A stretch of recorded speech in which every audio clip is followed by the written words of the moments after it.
이번 영상은 갑오징어 금어기 신설이 필요한가, 물방개의 사이즈 포획에 대한 의견과 갑오징어 취업항류에 대한 제 개인적인 생각을 한번 다뤄보려고 합니다. 우선 기본적으로 이 영상의 의도를 설명하기 위해 제 기준에서 낚시란 무엇인가에 대해 말씀드려 보도록 하겠습니다. 낚시는 어찌 보면 정말 상대적인 취미입니다. 그리고 정말 개인적이고 어쩌면 이기적일 수도 있는 취미죠. 왜냐하면 누구나 자신이 겪은 경험을 토대로 자신만의 기준 그리고 자신만의 생각으로 낚시를 하기 때문입니다. 낚시라는 취미를 가진 분들의 개개인의 낚시의 깊이는 어느 정도일까요? 단순한 취미일까요? 아니면 주말 여행 정도일까요? 또는 전문 조사님들 혹은 직업으로 삼는 낚시가 될 수도 있습니다. 낚시는 아마도 누군가에겐 하루의 휴식이 될 수도 있고 누군가에겐 끝없는 도전의 연속이 될 수도 있습니다. 어떤 사람은 오로지 손맛을 위해서, 또 어떤 사람은 본인의 기록을 위해서, 혹은 그저 단순히 바다의 바람이나 그 분위기를 좋아하기 때문에도 될 수 있지만, 중요한 건 그 모든 이유 중 얕은 깊이는 없다는 겁니다. 낚시에는 정답이 없다고 합니다. 가장 큰 이유는 각자의 방법도 생각도 목표도 전부 다 다르기 때문입니다. 낚시의 목적이 먹기 위함일 수도 있고, 꿈에 그리던 비건을 잡기 위해서일 수도 있고, 오로지 마리수만을 위함일 수도 있고, 그저 나만의 힐링일 수도 있습니다. 그래서 결국 상대방의 낚시의 깊이에 대해 논할 수 없는 이유는 그 누가 되었던 나와 다른 한 사람을 판단하고 평가할 수 없기 때문입니다. 작은 물방개를 잡는다고, 산란갑오징어를 잡는다고, 또는 많이 잡는다고, 또는 못 잡는다고 비난받을 이유도 비난하실 이유도 전혀 없습니다. 법적으로 준수한 범위 안에서라면 각자의 선택이고 각자의 낚시입니다. 문제는 법이 아니라 타인을 평가하는 태도입니다. 자연을 존중하지 않고 타인을 존중하지 않으며 자신이 가지고 있는 견해만 옳다고 생각하는 태도, 그게 진짜 낚시 시장의 문제가 아닐까요? 법을 지키며 타인을 존중하는 낚시, 그게 낚시인이 가져야 할 첫 번째 마음가짐이라고 생각합니다. 예를 들어 하나 설명드리면 저는 갯바위 낚시를 참 좋아합니다. 갯바위 낚시 중에서도 농어라는 어종을 좋아하고, 봄, 가을쯤엔 유튜브에 올리지 않지만 정말 큰 사이즈의 농어들은 압도감이 느껴질 정도로 크고 정말 귀여운 사이즈의 작은 농어들도 많습니다. 근데 제가 만약에 30cm 전후 되는 작은 새끼 농어를 잡아서 취했다고 가정하면 과연 어떤 시선을 받을까요? 분명 저걸 왜 챙기지? 저 작은 걸 잡아다 죽인다고? 너무하네라는 의견도 분명 있을 겁니다. 하지만 만약에 1m 전후가 되는 큰 농어와 30cm 전후가 되는 농어를 동시에 잡아서 1m 전후의 농어는 좋은 유전자와 수많은 산란을 위해 놓아주고 30cm 농어를 취했다면 의견은 분명히 조금은 달라질 수도 있을 겁니다. 이와 같이 타인이 보이지 않는 상황을 모두 확인할 수는 없습니다. 짧은 영상 한 장면만 보고 아니면 사진 하나만 보고 그 사람의 낚시를 전부 판단해 버릴 수 없듯이 그 사람이 어떤 생각으로 어떤 선택을 했을지 절대 알 수 없습니다. 우리가 볼 수 없는 그 상황과 그 사람이 선택한 방식에 대한 이유를 존중할 줄 아는 것.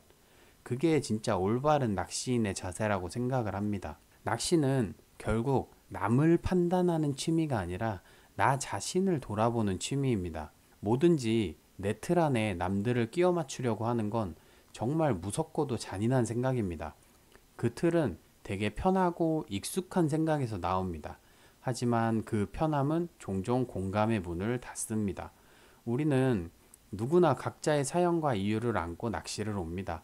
낚시를 가기 전에 설레임, 준비하면서 오는 설레임, 잠 못 자고 운전하면서 가는 그 피곤함조차 모두 낚시입니다. 진정한 성숙함은 타인을 자신의 잣대로 재는 것이 아니라 그 사람의 이야기를 상상하고 그의 선택을 이해하려고 애쓰는 데서 옵니다. 여기서 물론 기준은 필요합니다. 그 기준은 당연히 법이라는 테두리 안에 있어야 하고, 법을 지키는 선에서 개인의 자유는 존중받아야 합니다. 자유는 누군가의 통제를 벗어나는 게 아니라 책임 위에서 피어나는 선택의 결과입니다. 법이 정한 선 안에서라면 누군가는 혼자 낚시를 즐기든 누군가는 기록을 남기든 또 다른 누군가는 조용히 바다를 바라보든 그건 모두 존중받을 다른 방식의 낚시일 뿐입니다.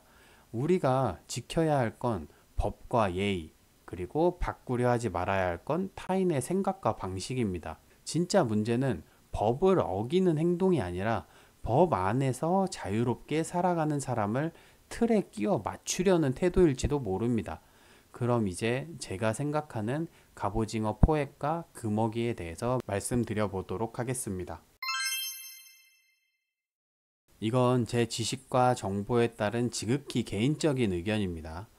갑오징어 같은 경우 작은 치어를 잡는 것보다 산란기 성체를 잡는 것이 더 즉각적 치명적으로 해가 되는 경우가 많습니다. 갑오징어류는 번식 직후 대부분 사망하는 단명 성향이 강해서 산란 성체를 잃으면 그의 알 생산량과 치어 부화량이 즉각 감소합니다. 이와 같은 생물은 단회 번식 생물이라고 부르며 한 번의 산란기에 평생 낳을 알을 모두 한꺼번에 방출하고 죽는 개체들을 말합니다. 이와 가장 비슷하고 친숙한 바다 생물은 태평양 연어가 있으며 산란기 동안 포획을 금지하는 금어기 지정과 자연 산란 조성들을 법적 관리적 조치가 이루어지고 있습니다. 그럼 여기서 산란갑들 열심히 잡아도 갑오징어 치어 방류하기 때문에 어느 정도 개체가 보호된다. 올해 치어 방류를 해서 갑오징어가 많이 나왔다고 하시는 분들이 계실 텐데 여기서도 제 지식과 정보에 따른 지극히 개인적인 의견을 말씀드리려고 합니다.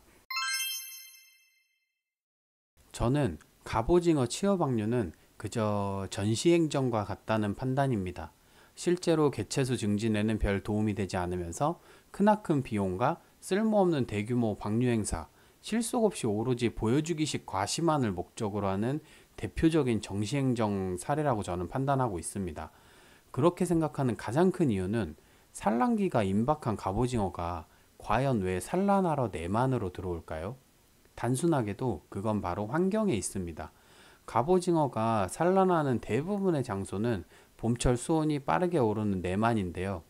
이 내만에서도 해초가 많고 적당한 조류가 흐르는 곳에 알을 부착하는데 이는 초기 생존율을 좌우하는 핵심적인 환경이기도 합니다.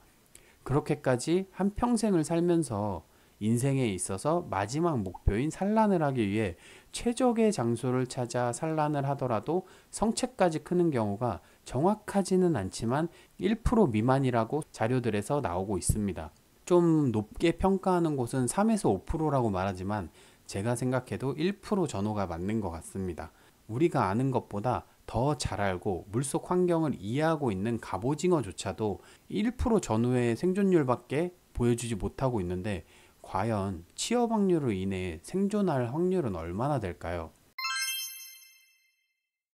제가 치어 방류를 조금 부정적이게 보는 또 하나의 이유는 과연 갑오징어 치어만을 위해 자라온 완벽한 환경에서 갑작스럽게 완벽한 조건이 갖춰지지 않은 바다라는 환경에 갑오징어 치어를 방류했다고 가정을 하면 표층에서 바다까지 내려갈 확률은 얼마나 될까요? 그 작고 약한 개체가 수심 10m 전후가 되는 바다까지 간다? 애초에 저는 불가능하다고 보고 있습니다. 이거는 저희 낚시꾼들의 경험으로도 알 수 있습니다. 정말 잡은 갑오징어는 방생을 하더라도 먹물을 한 발 쏘기만 해도 둥둥 떠다니면서 물속으로 들어가지 못하는 것을 수없이 목격하기도 하였고 갑오징어 치어를 방류하는 위치 자체도 너무도 무분별하고 전문적이 않다는 게 제 생각입니다. 그리고 치어 방류 수치 또한 너무 적은 것도 사실입니다. 우리가 보편적으로 갑오징어 배에서 잡아내는 갑오징어 양을 보시면 그 숫자가 얼마나 터무니없는 숫자인 걸 인지할 수 있습니다. 10만 마리를 방류했다고 가정을 하고 제 기준치로 대충 계산을 해봐도 운 좋게 50%가 바닥까지 도달했다고 했을 경우 5만 마리, 그리고 초기 치어가 바닥에서 충분한 영양 공급과 안정적인 환경에 적응해서 살았을 경우 30%, 1.5만 마리에 어찌저찌 잘 사는 치어들이 성체까지 성장할 확률을 높게 쳐주더라도 5% 전후, 1000마리도 안 되는 수치입니다. 그럼 이런 계산을 다 빼고 그냥 자연 산란보다도 훨씬 높은 생존 확률인 10%까지 올라서 살아남았다 하더라도 10만 마리의 10%는 1만 마리밖에 되지 않습니다. 1만 마리가 과연 많은 양일까요? 그렇다고 정말 적은 양도 아니지만 하루에 수백 대가 몰려다니는 낚시업계 특성상 한 배에서 잡아내는 물량이 못 잡는 배는 500마리에서 잘 잡는 배는 1500마리 전후로 어찌 보면 몇천 몇억 원의 취업 확률가 하루면 동나는 물량이기도 합니다. 그럼 취업 확률보다 더 효율적인 방법은 무엇일까요? 그건 바로 산란기의 산란장 보호입니다. 그렇다면 가장 확실하고 빠른 방법은 결국 금어기 설정이라는 결과값이 나오지만 이는 사실상 불가능한 일이기도 합니다. 낚시꾼들에게 가을이 가장 쭈꾸미 갑오징어에 적합한 시기지만 사실 매년 쭈꾸미 갑오징어의 가장 수요가 많은 시기는 아쉽게도 산란기인 봄입니다. 이는 오래전부터 이어왔던 어업 방식인 정치망 형태와 통발 형태 그리고 낭장 형태로 산란하러 들어오는 길목에 고정된 그물인 안강망, 주목망, 낭장망들이 갑오징어의 길목을 막고 있고 그물을 피해 내만으로 겨우 들어와서 산란하기 시작할 때도 수많은 통발어업으로 갑오징어를 잡으며 생계를 유지하시는 분들이 있기 때문입니다. 현실적으로 봤을 때 오래전부터 하시던 어업을 막을 수 있을까요?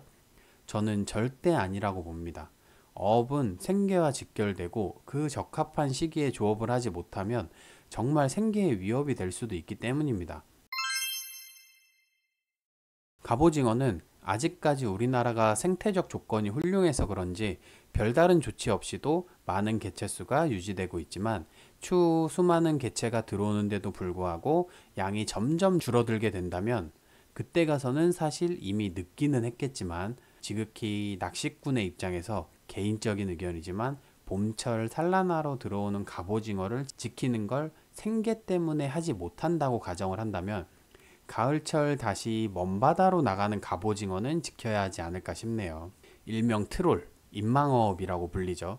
그물을 끌고 다니는 배들을 말하는데 쌍끌이, 외끌이 이런 배들이 저인망어업과 가을철 먼바다 안강망어업은 조금 손볼 필요가 저는 있는 것 같다고 생각을 하고 있습니다. 어업에 대한 시장성도 있고 생계가 있지만 낚시 업계에 대한 시장성과 생계도 점점 커지고 있다는 점을 생각해 본다면 충분히 낚시 업계가 목소리 내볼 만하다고 생각을 합니다. 저는 여러 장르의 낚시를 오래 해왔고 장르마다 성향과 문화가 다름을 압니다.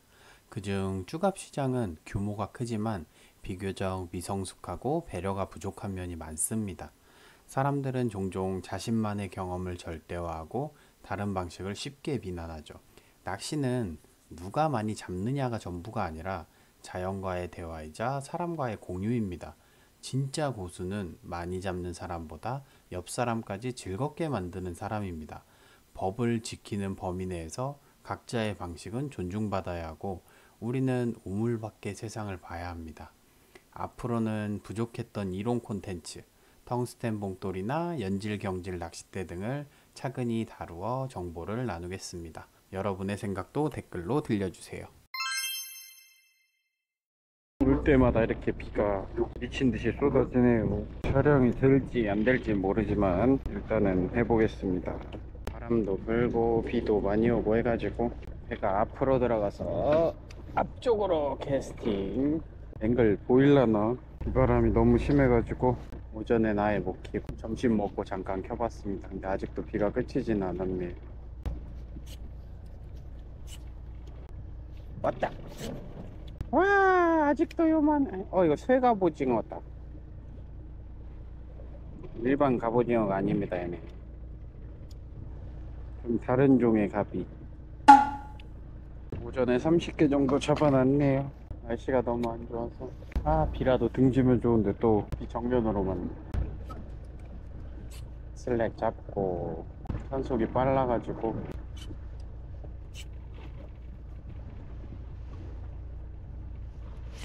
아우 탔는데 왔어. 아우 빠졌다. 다시 탈 것 같은데 다시.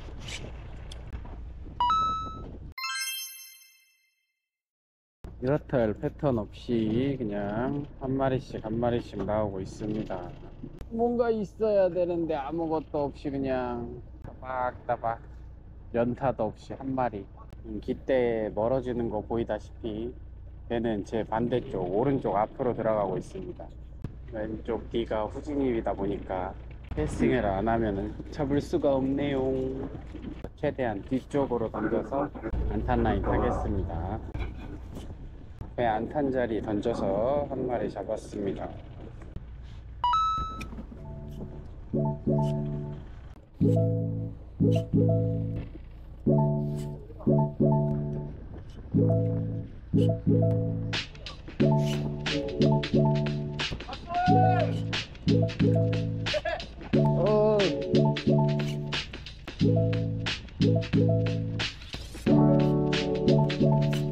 왔어!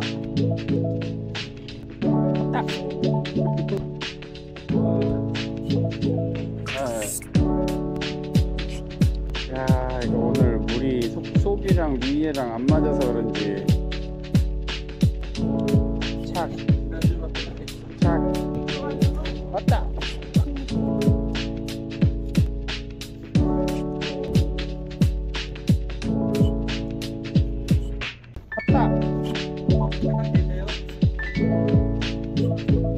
왔다.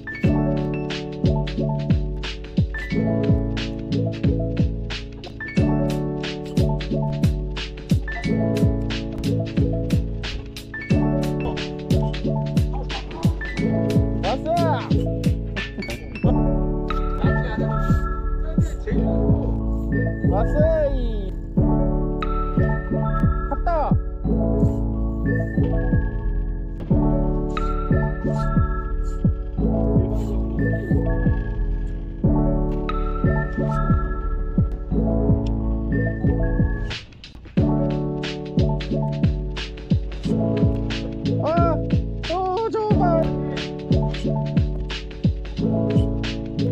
거긴 다 왔다.